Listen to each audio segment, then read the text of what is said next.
Hello, everyone, and welcome to CIFAR Talks Women in Research. My name is Ekua Kwanzaa, and I'm the head of Equity, Diversity, and Inclusion at CIFAR. I'll be your host for today.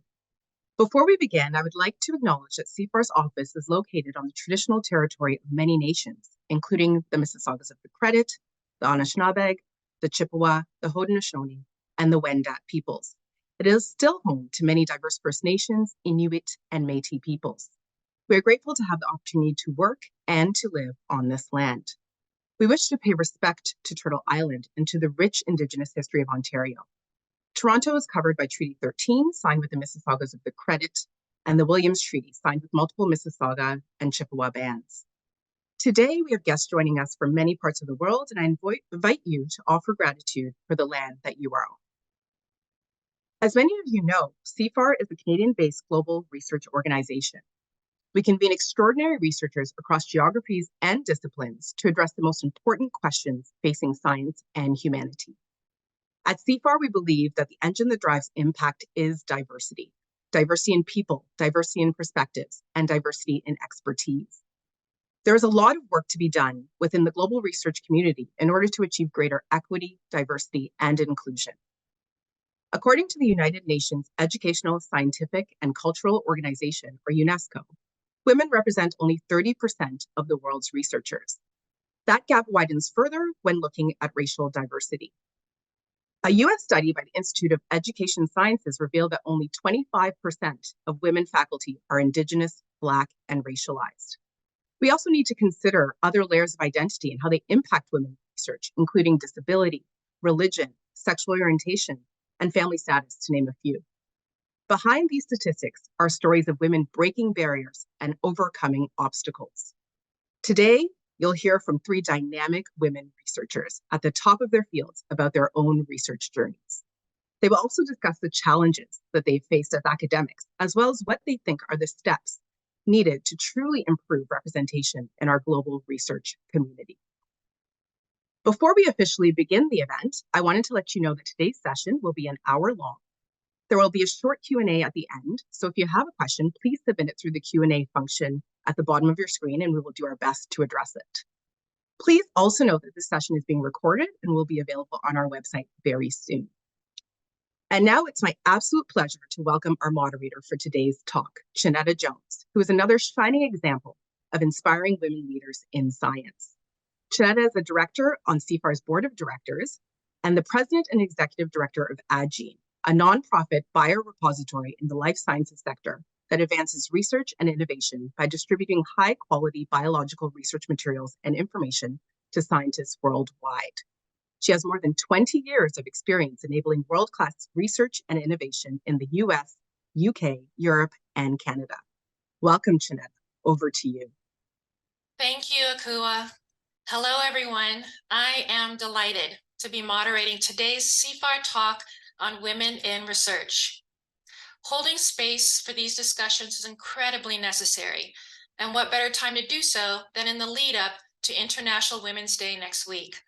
And in what greater forum than at CIFAR, an organization committed to not only driving research impact, but leveraging its global reputation to be a leading voice on equity, diversity, and inclusion. Today, it's my honor to be speaking to three world-class researchers. Let me introduce them now. Welcome to Grace Adeniyi Ogunyenkan. Grace is a fellow in CIFAR's Humanities Urban Future Program and associate professor in the Department of Geography and Planning and the Department of Gender Studies at Queen's University in Kingston, Canada. Grace's research explores how the African urban future is portrayed in popular culture and how it is imagined by urban dwellers, politicians, and policymakers. Grace also serves as a member of CIFAR's Research, Equity, Diversity, Inclusion Ambassadors Community, or REDIAC. We are also joined by Jessica Metcalf, who is a CIFAR Azrieli Global Scholar in the Humans and the Microbiome Program. Jessica is Associate Professor in the Department of Animal Sciences at Colorado State University, where she brings together the fields of evolutionary biology, ancient DNA, and microbiome science to study the interactions between microbes and animals during life and after death. Jessica is also a founding member of the organization 500 Women Scientists that seeks to build an inclusive scientific community and train the next generation of female research leaders. And finally, please welcome Doina Prekup, who is a Canada CIFAR AI Chair at Mila and a Fellow of the Learning in Machines and Brains program at CIFAR. Doina is Associate Professor of Computer Science at McGill University, and she directs the Montreal research team at Google DeepMind.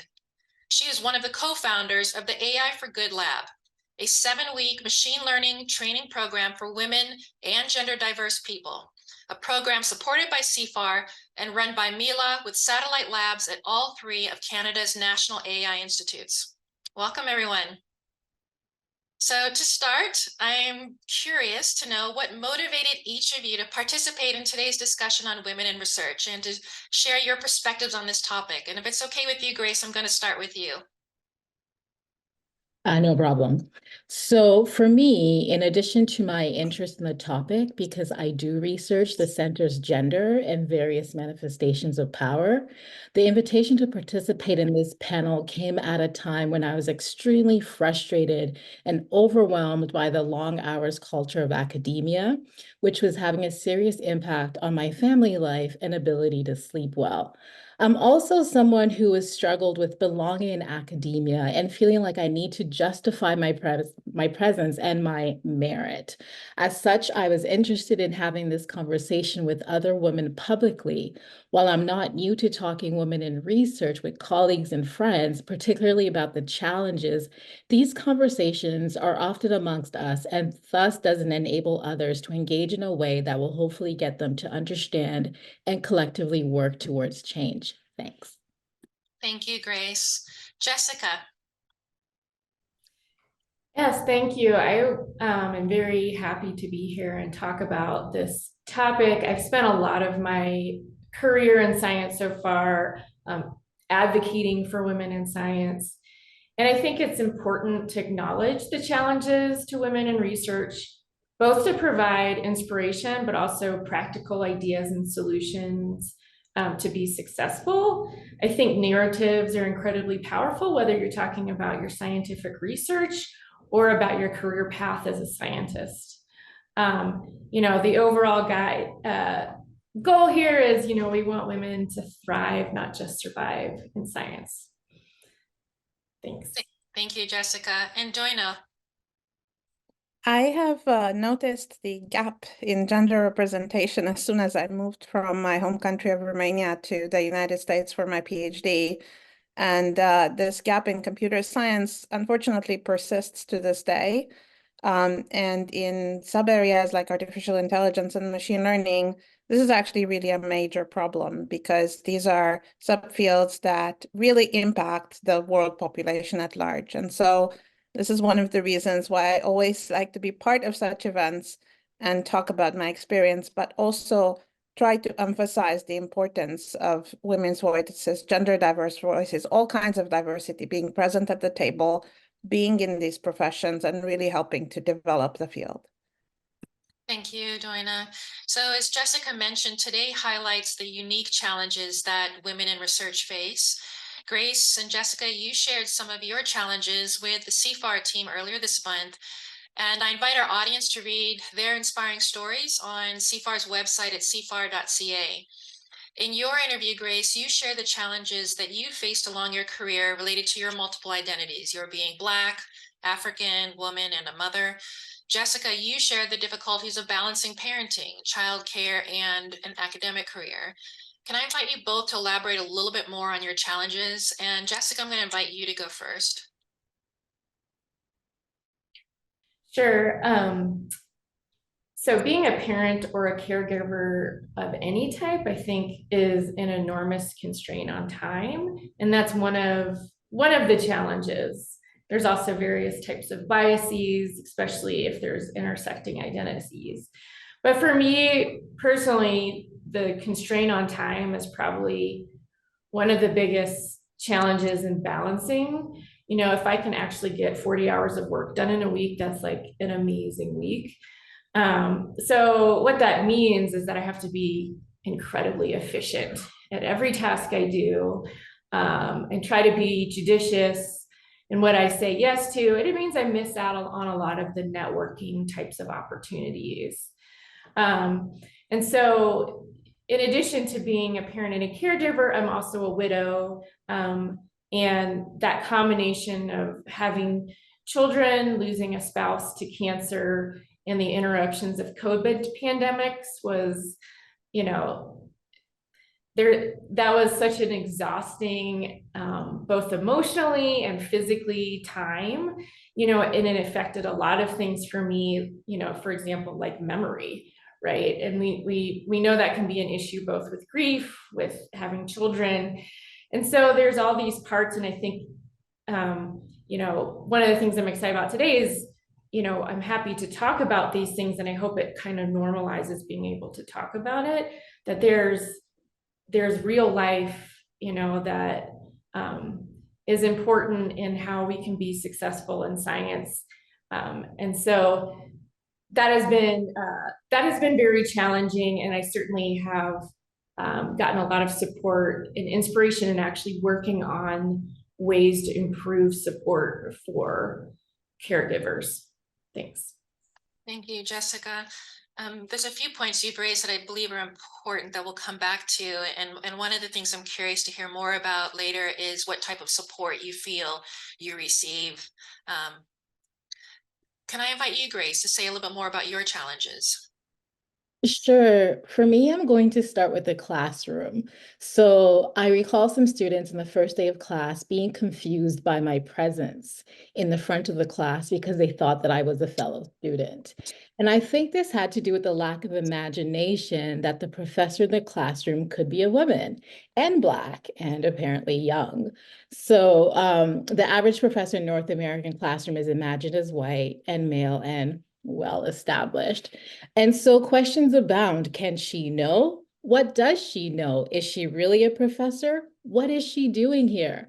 I am often presumed incompetent, whereas studies show that most male professors are by default presumed competent. So I've had to deal with the challenges of some students questioning my knowledge and trying to correct me. I have to admit, though, that over the course of the semester, most students are nodding their head vigorously when I'm lecturing, and most of them love my lecture style. And just like that, well, not always just like that, but most of the time, their initial bias and hostility often dissipate by the end of the semester. And I want to point out that this is one of the things I actually do like about academia, because it does foster a space for critical thinking. And also in relation to this notion of competence combined with the demands for high level of productivity and service in academia has been my struggle to prove worthy in a competitive environment and keep up while also being a primary caregiver to young children, sort of like what Jessica mentioned earlier.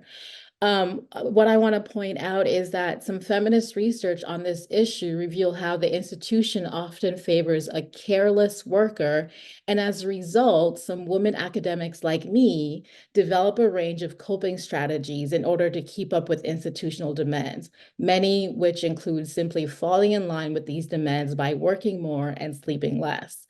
I used to wonder why I was failing with this whole life-work balance until I even read more on this topic and realized that it's a form of blaming the victim and individualizing the problem. Like I'm apparently inadequate at striking this balance rather than seeing that the issue is structural.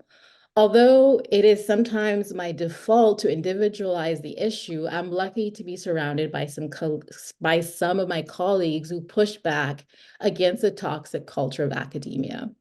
Thanks. Thank you, Grace. And a couple of points resonate in your story. I think the importance of representation, and by seeing a woman of color at the front of the classroom, hugely important to be able to change people's minds and perspectives, but also, again, we'll come back to a little bit later, what institutions can do to better support women in research. Doina, can I ask you to share some of the challenges that you've faced in your own experiences? Definitely. Some of the challenges are actually very similar. I'm a mother of 3 now grown kids, but I went through this phase of having, 3 kids under 10 years old and a job and lots of responsibilities and feeling that I couldn't give up any of that because it was all expected of me and I had to perform at all these levels. Also this idea of, if you're a teacher in front of a classroom, are you competent? Do you know your stuff? And the pushback that comes with that. I think some of that also carries out into the research in a more industry setting. I mentioned that I also split my time with Google DeepMind. As a manager, again, not very many women in that kind of position.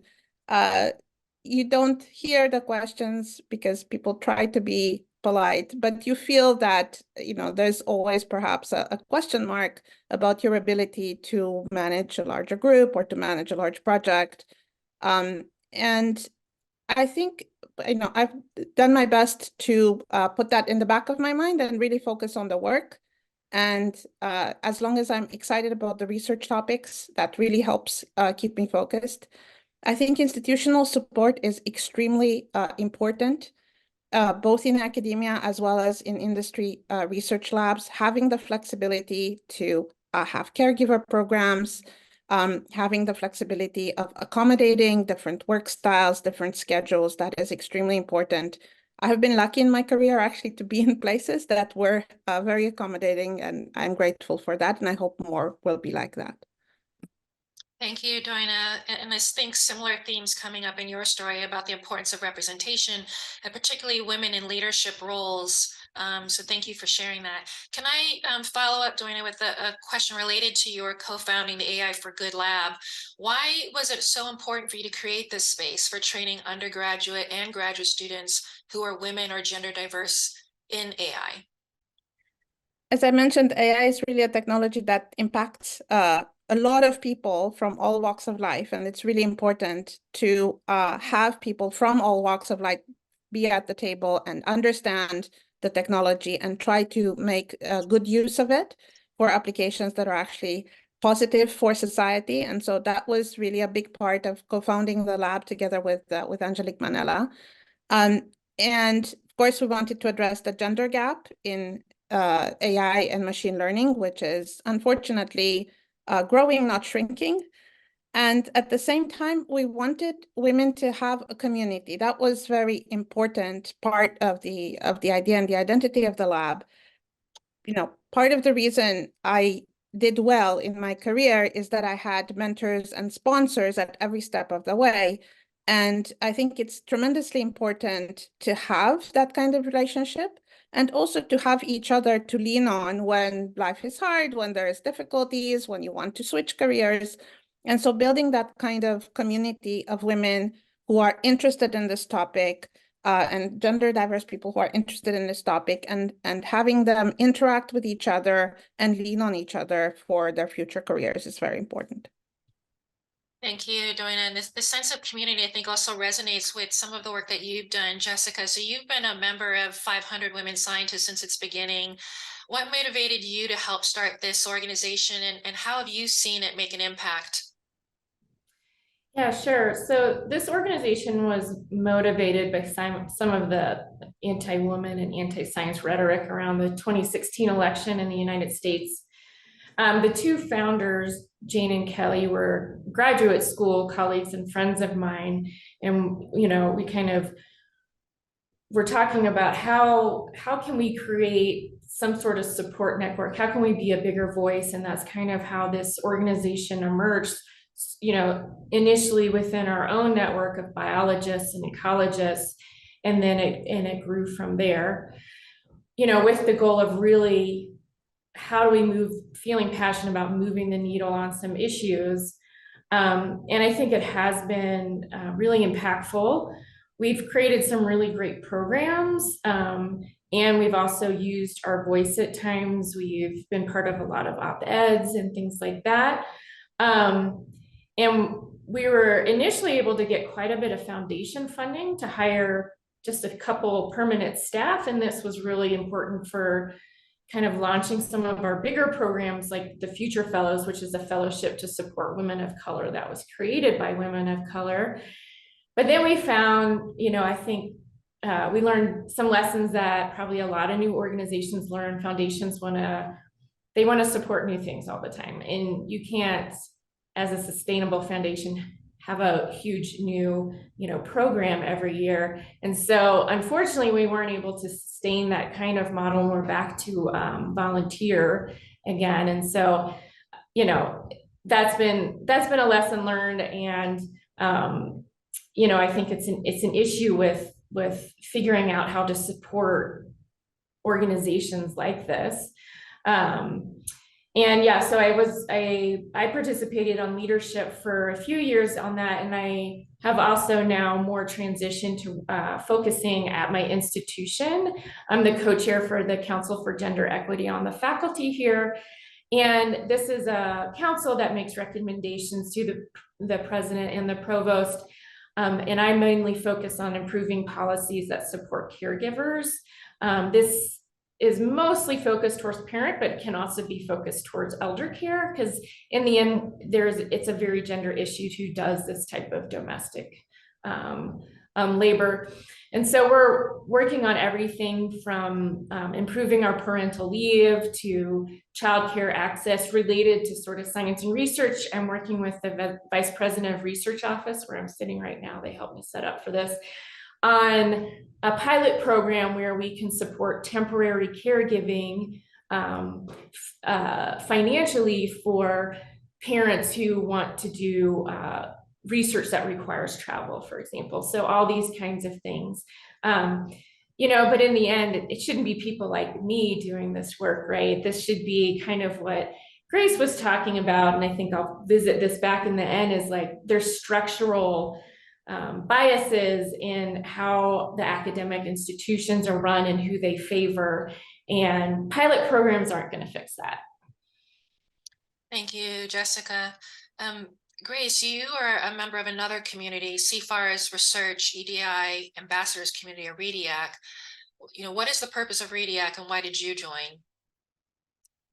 So REDIAC's mandate is to support the advancement of equity, diversity, and inclusion in CIFAR's research community by providing input to the CIFAR EDI team on policies, practices, and programs related to the implementation of the EDI action plan, which CIFAR developed. And we're also acting as champions for change to promote a more bias-free research environment and inclusion for all CIFAR fellows, scholars, and advisor.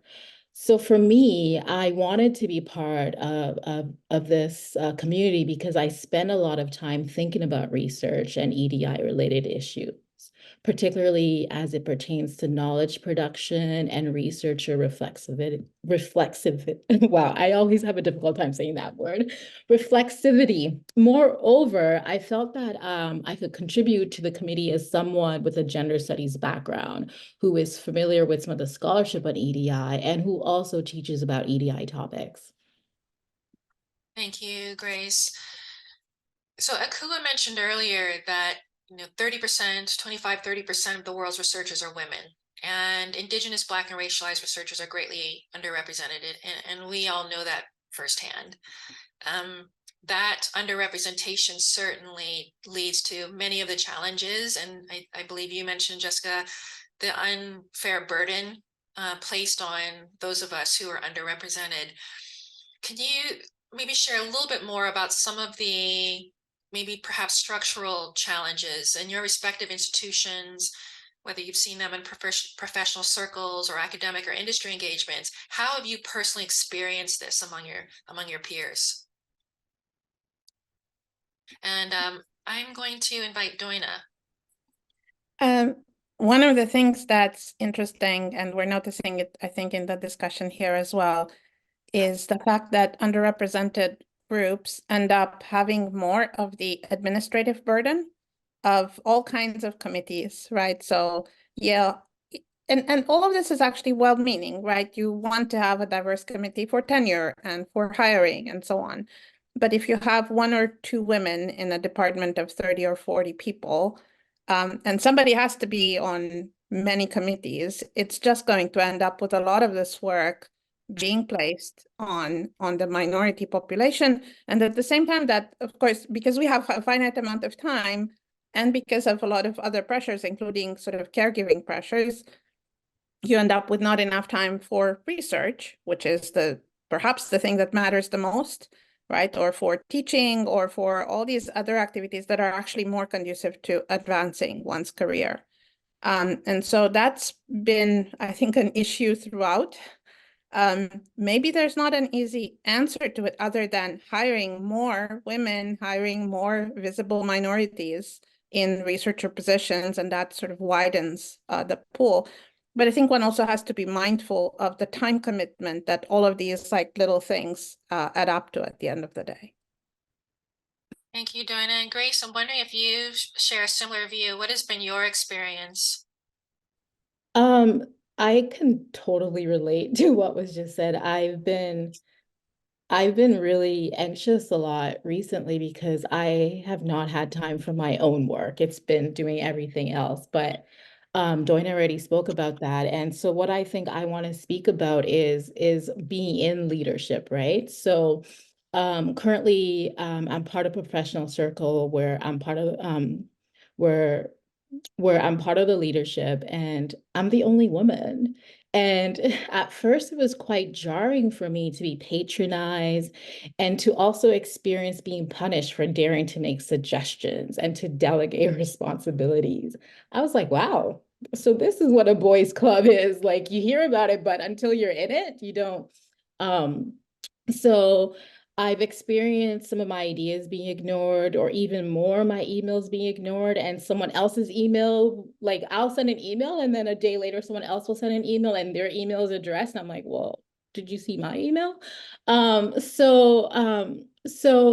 of the things that because I am a leader, and because the leadership is under me, I feel this pressure, like this organization must succeed because they have a female leader. So I end up doing a lot of the labor, and that labor ends up being mostly invisible. But in the end, the executive of the group would probably mostly get the credit. So for me, that is quite frustrating. So yeah, that's it from me. Thank you, Grace. Jessica, what's been your experience? Yes, well, everything that Doina and Grace have said certainly resonates with me, being drowning in service constantly and being asked to do things that people know that, you know, I'd probably be good at, but just because there's maybe a male counterpart who wouldn't do as good a job, I'm not sure that person should not have to do their service. For me, one of the things that is really striking is, so I'm in animal sciences, which is mostly sort of cattle agriculture. That's the department I'm in, even though I'm a microbiome scientist. And this is in the College of Agriculture here at Colorado State University. And my college has never had a woman dean. We have an interim woman dean right now. My department has never had a woman department head. The last hire, we didn't even have a woman apply for the department head position. And this is crazy because currently our undergraduate population, which is both animal and equine science majors, is over 90% women. And so talk about just like stark contrast. And when I go up for promotion to full professor, I will be the fourth ever woman for full professor in my department, with Temple Grandin, speaking of intersecting identities, being a woman with autism, very famous in the field of animal science, really pioneered behavior science and animal science. She was the first, and when I joined our department in 2016, she was the only woman full professor ever and current, right? And so to me, that's just, that's just crazy that, and again, how do we fix this problem? I think it goes into sort of structural and just very sort of, we've got to dig deep to get out of this and make some major changes, and not just say, oh, in 20 years, this will catch up and even out. Yeah, thank you, Jessica. I'm going to invite our audience, if a question is forming in your head, I encourage you to submit your question in the Q&A. I'm going to maybe ask our panelists one more question and then open it up for questions from the audience. And really it's extending from some of the comments that you just made, Jessica, which is,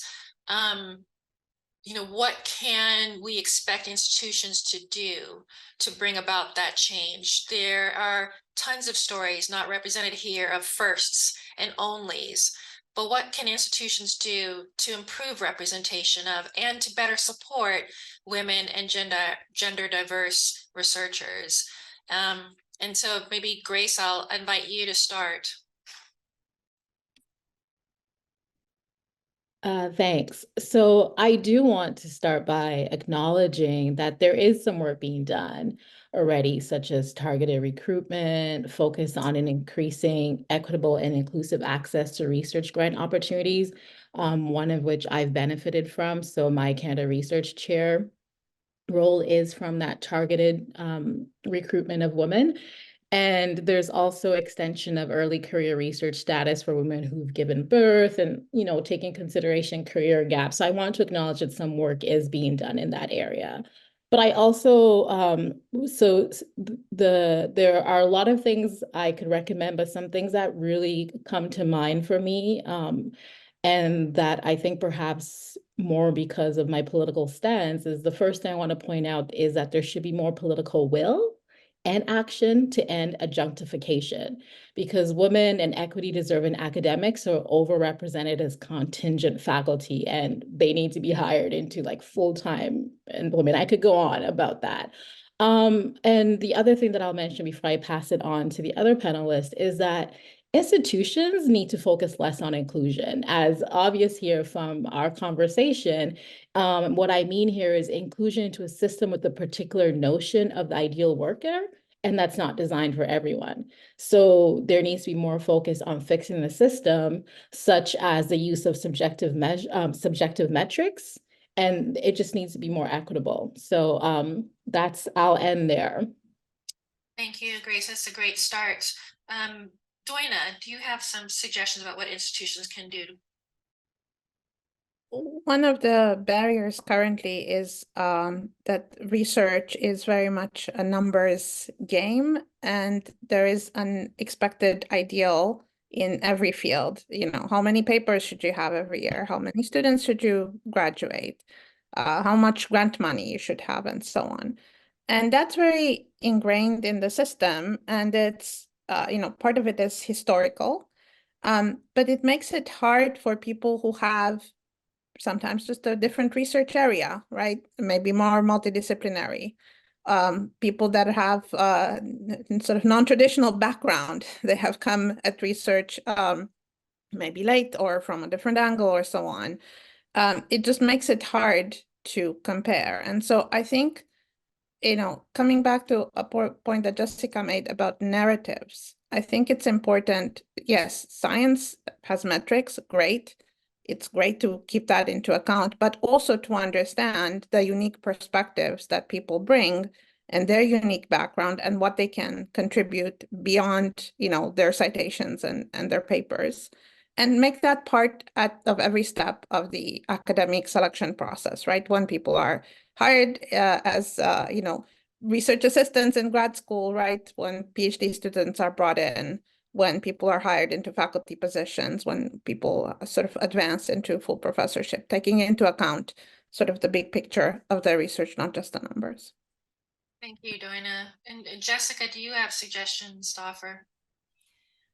Sure. I mean, I will, I just sort of want to what sort of Grace and Doina have both said very much resonate. And, I think this idea that there's structural fixes that have to happen, and it's not going to happen, right, with people like me, because I'm not a scholar, but there are scholars. And so in my co-chair position for the Council on Gender Equity for the faculty, my co-chair is an expert in organizational change. And that's like a great person to be paired with to try to understand how we make changes impactful and kind of the more structural issues. And so I as a fairly successful scientist, I'm happy to give a voice to these issues and help on things where I can. But we really need our institutions to, one, I think, prioritize these issues and hire the right types of people with the right expertise to fix them. They shouldn't be fixed by committees of scientists who are passionate about supporting women in science. I mean, we can help, but in the end, you know, and that's one of the things that I've really seen to change here at CSU and the administration, supporting things like when we brought, you know, that we have this a list of 11 priorities for improving caregiver support at CSU. Our president's person who, I don't remember his position, but you know, his first thing he did was he went out and looked at what consulting groups are out there that can help us solve these problems. And I was like, that is a great action. Let's use expertise in this area and not like reinvent the wheel and spend a ton of time with people like me who are 70% research and 5% service, you know, fixing structural problems in the university. And so I'll end there. Thank you. But I'm optimistic. No, this is great. And again, I feel there's a theme that's emerging in all that three of you have said. And I want to turn to the Q&A because I think the Q&A has also picked up on this. And first, I'll just note there's been fantastic support expressed in the Q&A. Your remarks are really resonating with a lot of people. One person particularly said that they hope that their male counterparts and leaders are watching. So I want to extend that challenge to those who may or may not be watching. But what's come through the Q&A, I think, is very much about recognizing that this invisible, you know, labor, I think, Grace, you were talking about that, and the burden placed on those who are already underrepresented. There's a question in the QA about what is the role of funding agencies in promoting women in research, and this very well might be linked to some of the suggestions that you made, which is, you know, not just calling on the institutions, but potentially by funding agencies to ensure that those institutions are responding or acting accordingly. Similarly, a question around what can other colleagues, particularly male colleagues in post-secondary institutions, do to better support you and other colleagues who are women.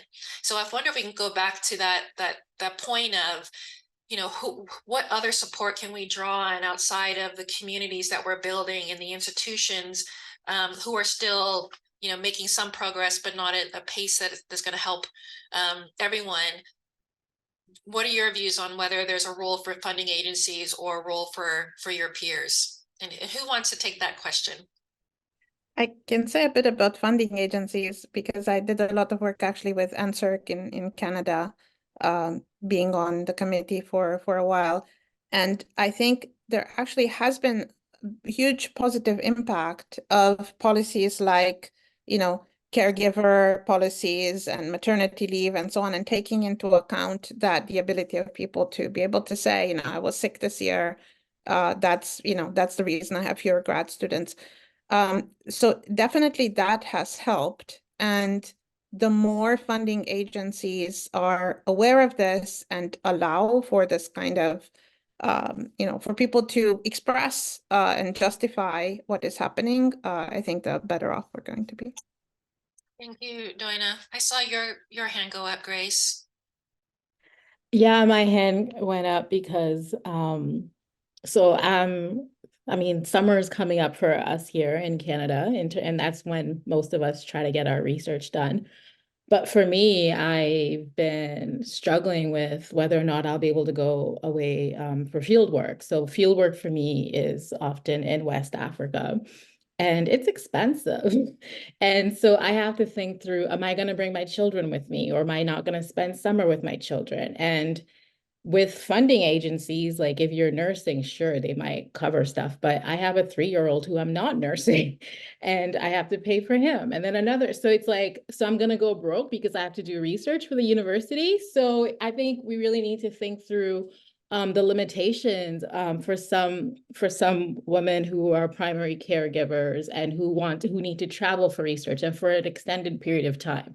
So I was on sabbatical last year and I had to travel back and forth so much and I was exhausted, but it was the only thing I could do to not disrupt the life of my kids. And it was just more affordable for me because in order to guarantee my son's spot in childcare, for example, I couldn't just take him out. So then I would have to be making double payment if I take, like, so there's just all these things that I know I know it's easy to complain about it, but it is the reality. And I know finances are not, but it's the reality. And I think funding agencies and universities and other institutions need to think more seriously about this.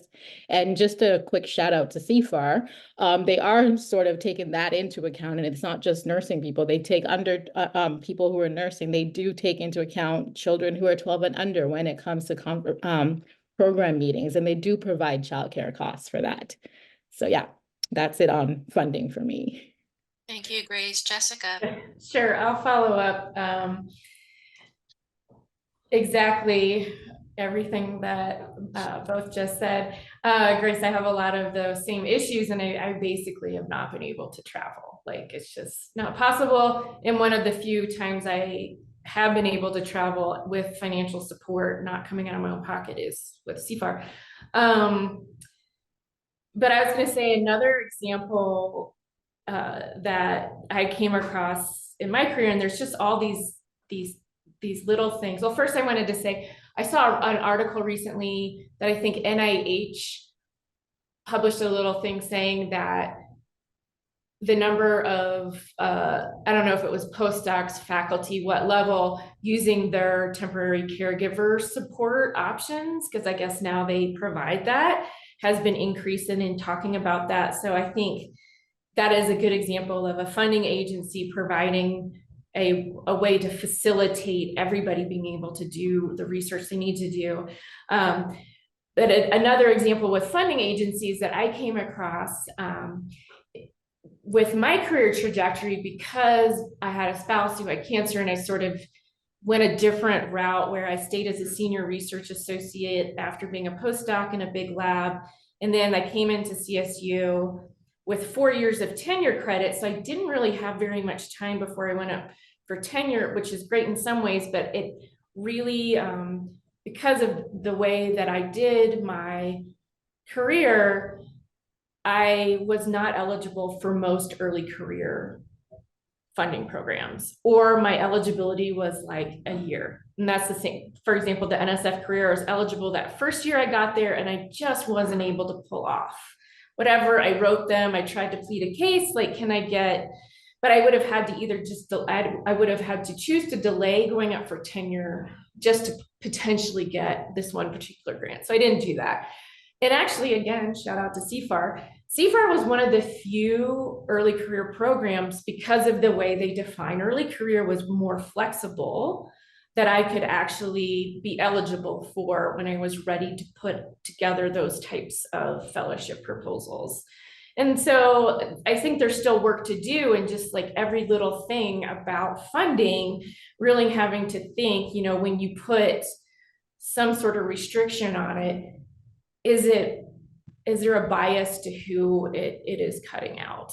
And oftentimes, people who are making these aren't thinking about sort of these different, very nuanced sort of issues that are related to being a parent or having a more minoritized identity, and other reasons that, you may not take that classic, academic track that often involves like spouses moving with you. And, there's just all kinds of reasons we get off that track.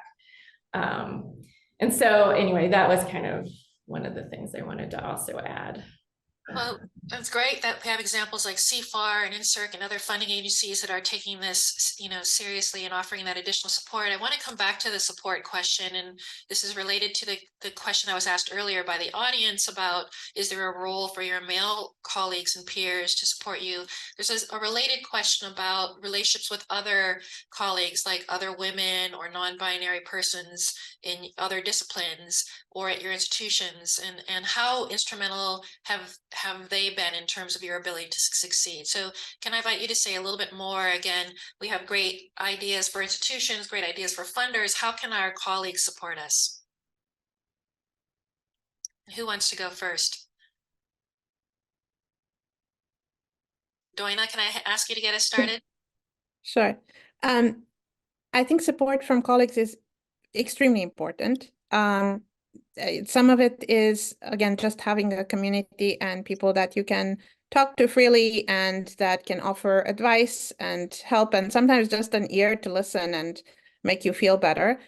I was actually really lucky at McGill to be in a department that had more than 30% women in computer science. And that's very unusual for a computer science department.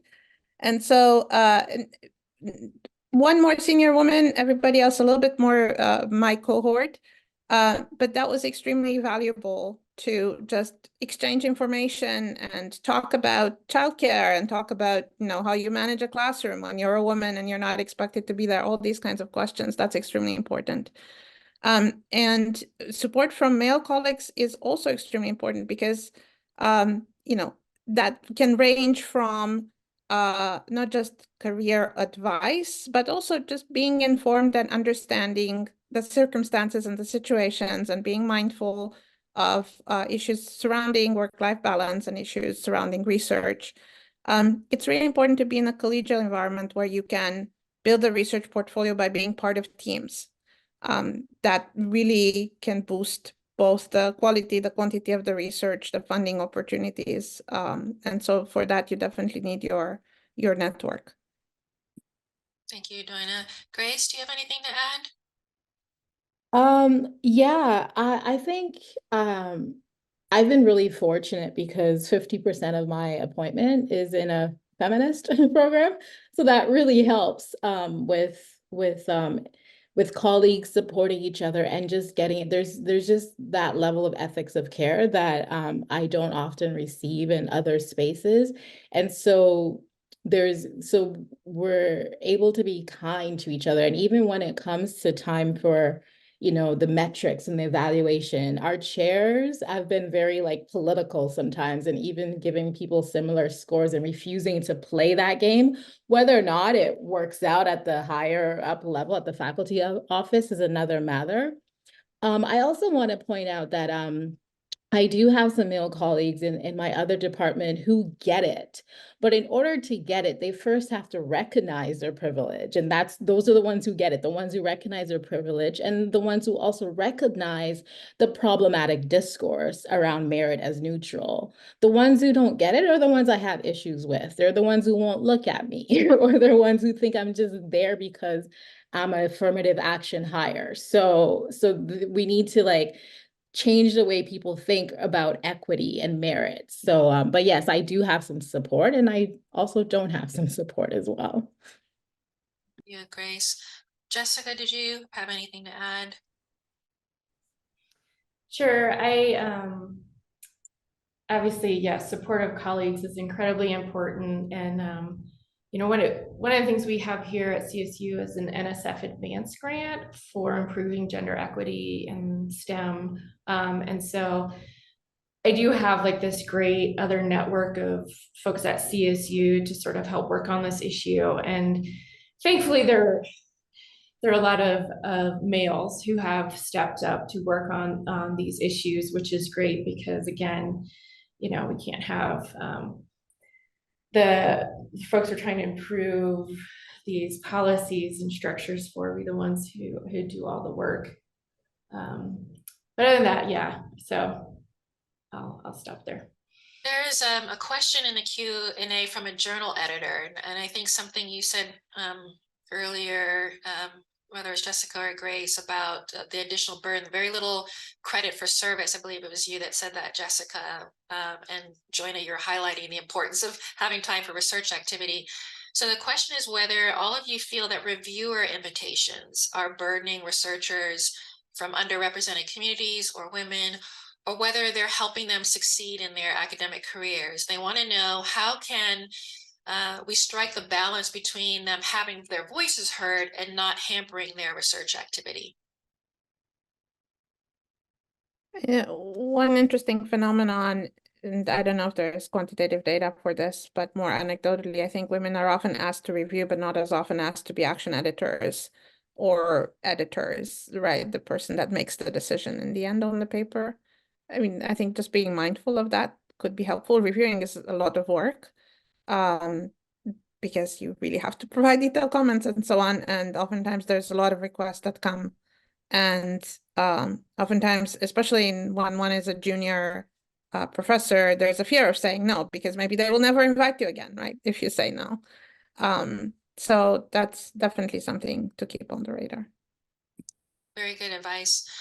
Jessica or Grace? Sure, yeah.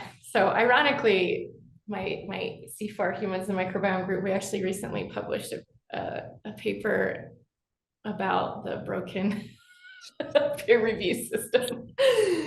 So yeah, it's complicated. And there are definitely some major problems, and it's you know, it's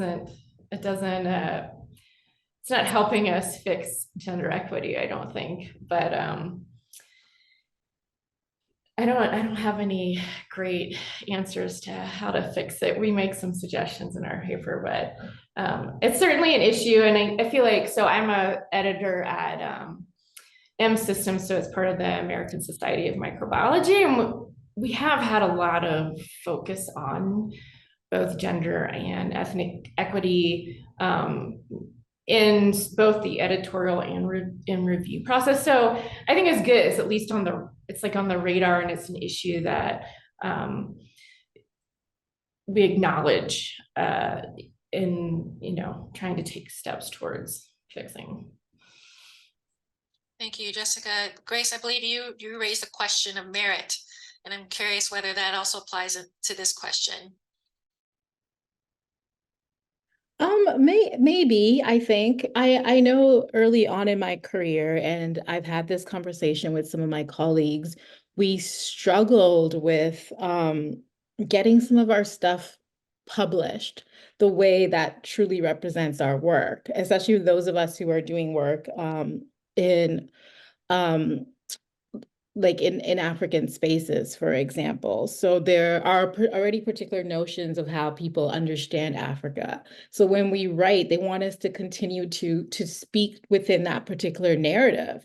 So I know for me, in terms of now, and so that, because then that's what that is what is true scholarship, right? Because even though even though it is supposed to be the review is supposed to be blind, sometimes they can tell when you're an African scholar. Like, it's just obvious, right?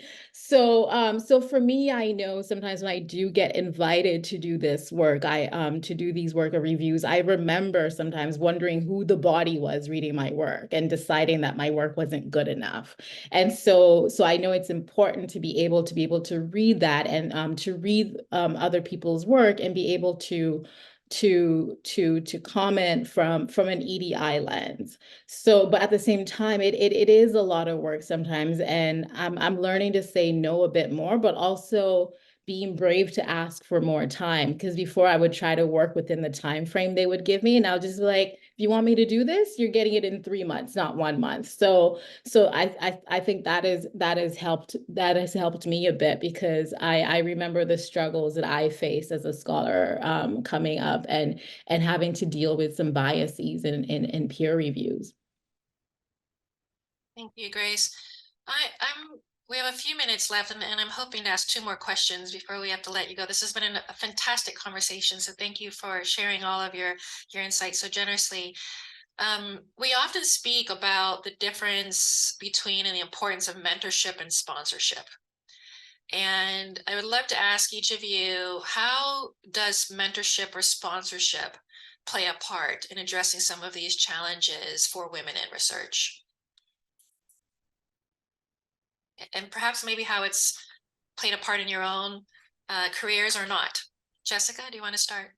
Yeah, no, I think both are incredibly useful. And, you know, I think part of the idea with the CIFAR Global Scholars Program is kind of both having this mentorship and sponsorship. So having this cohort of both experts and peers in our specific field programs where, you know, some of the senior kind of fellow levels can act more as like a sponsorship as well as in some cases mentorship. You know, I think having those, you know, I feel like I've really benefited from sponsorship from one of my postdoc advisors who's a very big microbiome scientist in the field. And I know that he is putting my name out there all the time. And so, and that is incredibly useful. Wherein, you know, I would say I rely more on sort of my women science peers for mentorship. But, you know, I have a close-knit set of, you know, mom academic friends and women academic friends who, you know, for example, I have my NSF Mid-Career Award proposal due Friday, and one of my colleagues, actually Canadian, is going to look at my hypotheses later today because I don't think I've nailed them. And, you know, I don't know what that sort of network but also, you know, cheering each other on and saying, you know, we were just talking about the mantra of like, I don't know if I'm going to pull this off, but just keep writing, just keep, you know, I'm just going to keep trying, and maybe I will and maybe I won't, but I'm just going to keep trying. And you know, having that kind of support and conversations of, you know, sometimes you're ahead of the game and sometimes you're barely pulling it off, and that's okay. You just got to do what you can do. Anyway, that's my ramble on that topic. Thank you. We have about 4 minutes left. Doina or Grace, did you want to add anything about mentorship or sponsorship? Sure, I can add something about mentorship. And I don't know if any of the people who are part of my mentoring circles are here, but I want to give a shout out to them. And I want to say that it is so important to be, for me, I'm part of a co-mentorship thing. And because, I mean, as evident today, there are some serious barriers in academia, and there have been times where I've been this close to leaving. Obviously, I didn't leave because I had nothing else yet, but but it was so close to leaving. But being able to talk to these colleagues about what we face and being able to encourage each other has been great. But I also want to point out that it's also additional like labor, or some serious labor, especially when you deal with particular injuries and microaggression at work, and you now have to go to the people who you chat with about these things. We now spend hours just trying to like deal with that and then trying to pick ourselves up again and work, right? So I just want to point that out, that it's been important in helping me to stay, but I'm also cognizant of how much additional labor it is and how it takes away from the research that we're supposed to be doing. Thank you, Grace. This has been fascinating. Unfortunately, we've run out of time. I just want to thank all of you, Grace, Jessica, Doina. It was an absolute pleasure to speak to you today, to hear about your experiences and your insights on women in research. I appreciate you taking the time to share your thoughts with CIFAR's global audience. Back over to you, Akua. Thank you, Janetta, and thank you so much to all of our panelists.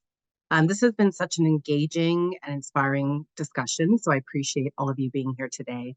I want to thank our audience for taking the time to join us, and I welcome you to visit our website at cifar.ca, that's CIFAR.ca, to find out more about this event series. As Janetta mentioned, you can also read the Q&A profiles on Grace and Jessica on our website to learn more about their research journeys. In about a week, you'll be able to view the recording of this talk on our website. So thank you very much again, and take care. And until we see you next time.